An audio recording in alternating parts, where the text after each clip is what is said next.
Welcome, welcome, welcome. This is Raymond J. Negron with Beyond Failure to Reach Success. And today we're discussing the transformational journey. And we're on step 6. Prior to this, we were speaking about repetitions, getting in the experience of doing it over and over and like adjusting to what you're doing, right? So you're getting in the reps. And this is where you actually feel the vision of what's happening, right? If you're working out and it's your first time working out, maybe it's day 2, 3, or 4, you're starting to get the experience. Now we're moving into the translation. And when we're speaking about translation and we hold that vision dear to what we're doing and whatever step it is, if you're in health, if you're looking to make more money, if you're looking to get in a relationship, you're looking to, do whatever it is surrounding the transformational journey in life, right? Comparatively speaking, the hero's journey, you're going out and prior to this, you're assimilating, you're looking at the world differently and you're breaking it down further for yourself. You're trying to figure out what's working, what's not working, what could I do better? What should I not do at all? And you're working towards that, right? And I'm going to be looking at my notes as well, just to let you know. And you're getting competence and you're trying different things out, with whatever it is you're doing. Like, say you're a rock climber. I don't rock climb. I'd probably fall right to the ground instantly, bam. But, you have to figure out where I believe I had a friend who was a rock climber. You have to figure out where you're putting your handholds and where, your strength is in your fingers. And, maybe you're doing strength training for your fingers. Maybe prior to rock climbing, you start an exercise routine to begin to rock climb. You're learning, you got to probably get your core foundation, from your neck down to your toes strong. You got to get your grip strong. Indigenously speaking, you got to get your fingers in a certain pattern. You got to build some BMD, right? You also probably have to stretch because you're going to be hanging for long periods of time from different areas. And you get your practice in. Maybe you start at a rock wall and you do exercises maybe a month or 2 months prior. I'm not sure. And then you get the experience of doing different levels of rocks to see where you're at and see how you feel when you're up there. And maybe there's a mindset around it. Rock climbing sounds kind of cool now, but there's a psychology right behind it. And when you're translating, you're kind of like, honing in on your senses. You're seeing, you're feeling, you're moving. Intuitively, you're like, is this for me? Is this not for me? You're getting the experience. Maybe you have a big fear of heights or something. So rock climbing may not be for you. You have to work on that fear of heights before you could do something like that. So you orient, it's kind of like orientation, right? They say that in college. Orientation, you're orientating your senses around what it is you're working towards. If you're a vegetarian, maybe for a week you just ate all vegetables and you figured out what it was that you were eating. You were like bok choy one day with spinach and maybe a little bit of rice and some sauces or something. And you're adjusting and you're tweaking, but you're seeing how this works and what this is actually doing for you. And this is a lot of the journey that my guests and clients go through when they're looking to get to that next level, right? When they're looking to not just make a step, but go to that next level, whatever it is for you. All right. If you're writing a book and your book's 300 pages, what do you have to do every day to write a book? You have to figure out your deadline. You have to figure out the amount of time and translate that. And the one thing you're getting in this stage of translation is you're getting experiential learning. You're getting the experience of learning. You're translating. You're moving through. Right? If you're using a staircase, you're taking step towards that in which you want, little bit by little bit, right? And, your experiences are giving you information, right? So you're going to go through and see how this works, what doesn't work, what works, what isn't working, what's not working. Oh, wow, this works. I'm going to keep this. Oh, that doesn't work. I'm not going to keep. Or you know what? It kind of does work. So I'm going to figure out how to rework it. So pretty much you're making like adjustments. You're making tweaks, right? You're making improvements. You're course correcting with the information you have and possibly gaining new information from other people who are more experienced than you, that have a longer duration of time in this niche that you're seeking to improve in, right? You're seeking betterments and you're seeking improvements, right? To lift yourself up. And through this is where you are really beginning to understand and gain confidence, confidence, confidence, intense trust in yourself to do what you said you would do. And doing this specifically, what you're looking to obtain through this, I'm reading sought after opportunities that what we do, this is what we do to learn as human beings, like really learn. When we're not giving up, when we're like saying, you know what, when we have a belief system that we create or recreate or reinvent ourselves to just believe that we just need to get the information. We got to rub it hard up against reality to get that experience, to get that move through, to move towards what it is that you want, right? And not give up. And that's one thing, like I discussed in the commitment part of this, is that, you know, if you really want to do something, be devoted to it. Say, you know what, I'm going to do this for a year. I'm going to run Spartan races for 1 year. I'm going to train for 2 a year. And I'm going to get really good at it. And I'm going to go through the routines and the rituals and, you know, turn that into an energy cycle, which just becomes a part of what you do every day or 3 or 4 or 5 times a week towards that in which you want. And, you know, in this work, you know, a mentor of mine, Evan Pagan and Annie Lala, who are my current mentors and what I'm working towards now. This year I decided to invest in them to become mentors of mine. And, you know, Evan had a saying, and it was from his teacher, Jerry, I think his name's Ballinger or something, that competence is confidence. And I think that's very important. You got to get confident around something, right? Like, in order for me to be a great guide and a great, you know, people call you life coach, I like guide, is to get competence around what it is you're looking to do. So that's experiential learning. So when he taught me his way of looking at life coach, I said, you know what, that's interesting. So I kind of look at it from this way. And I want to tweak that a little bit because I like the way I do it, but that gets right to the root of the problem right away. You know, and I notice these things, and I'm ciphering or siphoning information. And with my experience and my experiential learning, being the native New Yorker, I use that to do my coaching and my niche and how I bring myself to the table of coaching, right? And I think that's very important with anything you're trying to translate and get better at, right? You got to figure out who your coaches are. If you're doing strength training, right? I have an app where I'm a part of this thing called the Renegade Strength Club. I don't like writing out workouts, even though I'm trained, you know, years ago as a coach, as a trainer to do that. I like done for you workouts. I went to someone who has a lot of experience in doing that as I'm in, you know, the 40-year range of my life. And I want to train smarter, not heavy and hard, but I want to be there for the endurance. I want to be there for the long term. I like smart and adjusting. And lately I've just moved to body weight workouts, just body weight. And, you know, the thing is, this is a key tip point, is that you got to build the rituals into your life. You know, so you're effectively going and doing the thing that you need to do and using it as practice. Maybe you're planning ahead, right? You're being very smart and meticulous about this translation because it's important to you. Like, if you've never worked out, maybe it would be smart to know what your workouts are before you go, so you're not just, I do that, you're doing randomness. And randomness turns into chaos. But if you have a structured routine in what you're doing, and you go to the gym, and maybe you set up all your little, you know, maybe you walk around first and you say, you know what, okay, I got to be here, I got to be there. You're kind of going over the map. I got to be over here. Yeah, I'm going to be here. So that's 1, 2, 3, 4, 5, 6. Okay, this is what I'm doing. And you actually see yourself doing it. And you're being in the moment of now. And you're feeling everything.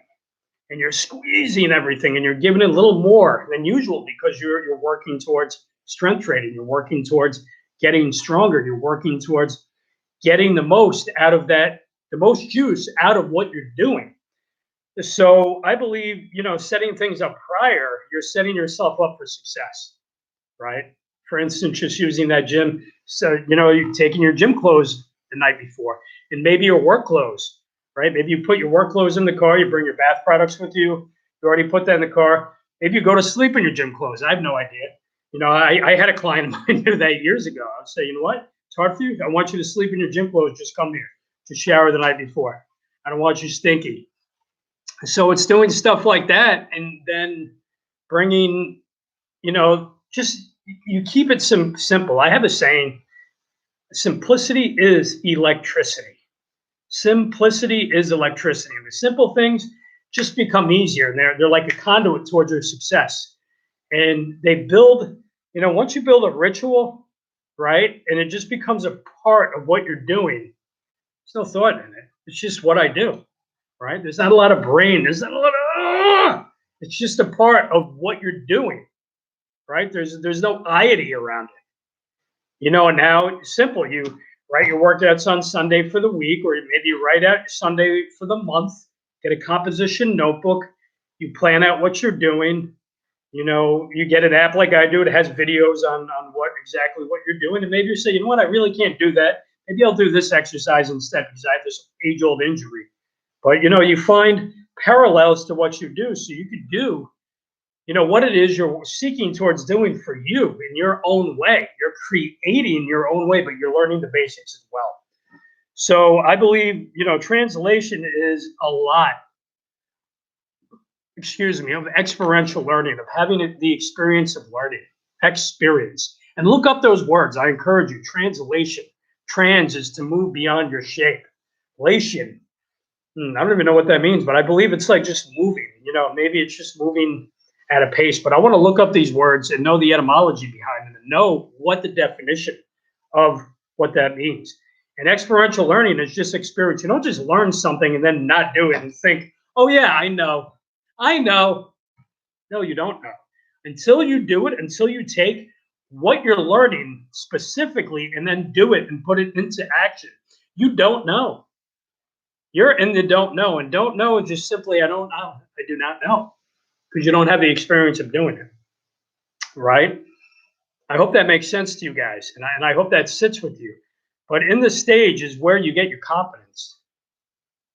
In the stage is also where you get the confidence of an intense trust. Say, yeah, I'm going to do this. Maybe it has to be an ego right away, but it's like, you know what? Wow, I did it. I completed an hour and a half today. Right? Maybe you go to your local Starbucks, reward yourself, and then you go home, shower, and do your thing at the end of the day.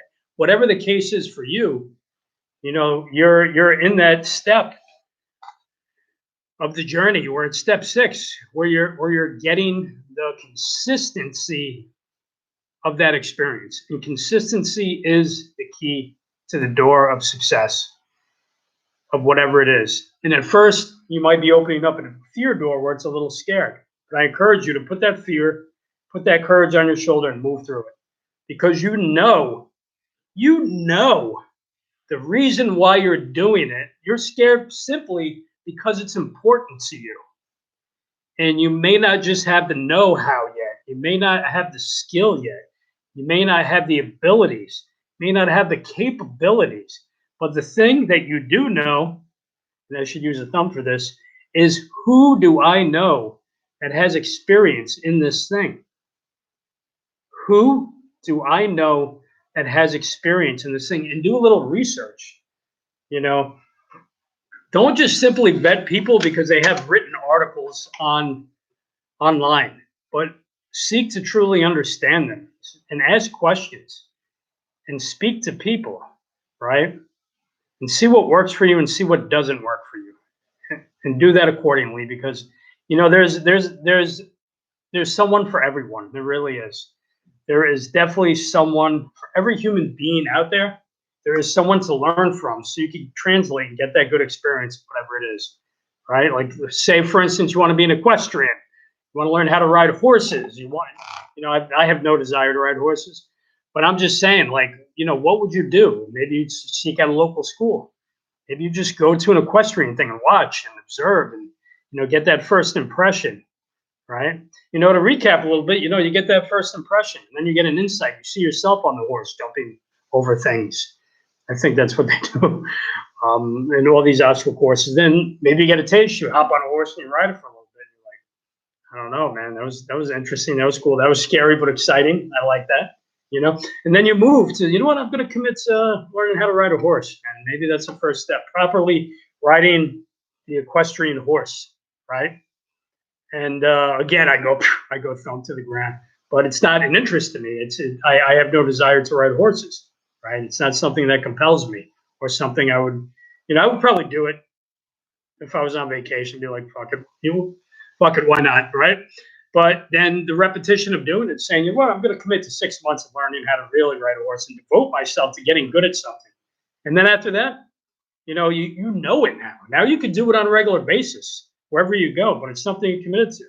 Maybe it was just you wanted to taste of something and then you wanted to kind of put it in the know, kind of like the Matrix, kind of where Nemo or whatever his name, Neo, you know, it has that circuitry wherever it goes and he learns something and then whoop, he moves on to the next thing. You know, that's what we could do as humans because we're pretty much moist robots in that semblance of self where we can learn something and get an experience. It's like riding a bike, right? I haven't rode a bike in probably, say, like 5-10 years. Right? I had my bike stolen in Brooklyn. And after that, I stopped riding my bike. But I could hop on a bike and no problem. I'd probably go, and then eventually I'd be there. But I already have that experience of knowing how to do that. So I would just have to, you know, go back and get it. So again, I'm encouraging you, you know, to go through these videos and see where you are on that journey. Because once you learn this journey and you can write these down, you'll learn how to do this. You'll earn the learn through experiential learning on how and what to do, right? Most people say, man, how do I do that? And that's a wrong question to ask. It's what can I do to do that? What can I do? I want to learn how to dance. What can I do? Let me seek out a studio. Maybe you go to one studio and they're like, people dancing. I don't like that kind of dance. And you figure out, maybe you just go to dance and then you like, I don't like foxtrot. I like hip hop, or I like, you know, some kind of ballroom dancing. And then you figure out where you want to play in that niche, right? Same thing. There's realms of things. There's domains of things to experience. And within that, you'll figure out what your one thing is. And then you'll get it. You'll get a first impression. You'll get an insight, right? You'll get a taste. You'll get the commitment. You'll do the reps. Then you'll get a translation, right? And then the next thing we're going to talk about is the transformational dilemma. That's the big one. That's like the big leap, you know, and we'll be discussing that in the next video. And again, I'm Raymond J. Negron. I'm a guide, and I'm here to help you go through your journey before you ever decide to take a journey. You know, I always desire for people to learn what it's like to go to that next level, right? You know, next level of life, next level of transformation. You know, it could be going from employee to business owner, right? Those are the people I usually help, right? Could be going out with a boyfriend or a girlfriend and then getting married. That's a transformation, right? You're going to the next level of life. Woo, right? Scary. Or you're having a baby, going to another level of life. Now you're going to bring, you know, a being into this world and nurture it, take care of it, do the best you possibly can. And also learn as quickly as you can. There's not a handbook that falls out of the womb with the baby. Wouldn't that be amazing? Boop. And you're like, oh, cool. This is what I do. You know, or whatever the case may be, you know. So know where you're at on this journey. And again, I'm Raymond J. Negron. And I wish you an amazing day, amazing night, and amazing morning. And learn where you could get, you know, because there's many different transformational journeys. Some people can take 3 at a time. I personally like to take 1 and dive into 1 to 2. I've done 2 before, where I'm really learning a skill and getting really good at it, committing to it. Being like, you know what, I could put 20 minutes of time blocking for this a day, or 30 minutes, or whatever is minimally required from the teacher I learn from, or the master I go to, right, and learn from, because I want this as a skill, right? It's a life skill that's going to come with me wherever I go. So it's very important, right? And we're all ninjas in a way. We just don't give ourselves enough credit. We're all learning, like, you know, different aspects of getting really good. But we must pursue excellence, right, to reach greatness. We really do, you know. And I'm not talking about being perfect, but I'm talking about pursuing something with a passion and a vigor to get better at it, right? When I say pursue excellence, that's what you're looking to do. You're pursuing it. You're knowing you're not going to reach it. But you know what? You're going to reach a greatness in yourself because you're working as hard as you can. It's determination, persistence, perseverance, authenticity, honesty, integrity, mastery. It could be, I'm going to fear less by being curious so I can get there just a little quicker, and that's where your greatness and your goodness comes in, right? And that's what we honor as human beings when we try. You notice that when someone really tries at something, you honor them, right? Right? You ever seen an Olympian? And they do this thing and they've been practicing this for years, and then all of a sudden either they fail or they win or they overcome with exhilaration and excitement at the thing they do. And if we could use that for what we're doing in our life and have many times like that, right? That you just honor your being of who you are, man. And you get emotional about it. You're like, wow, I did that. I did that. No one else did it. I did it. So take care of yourself, right? Send you guys love. Take care.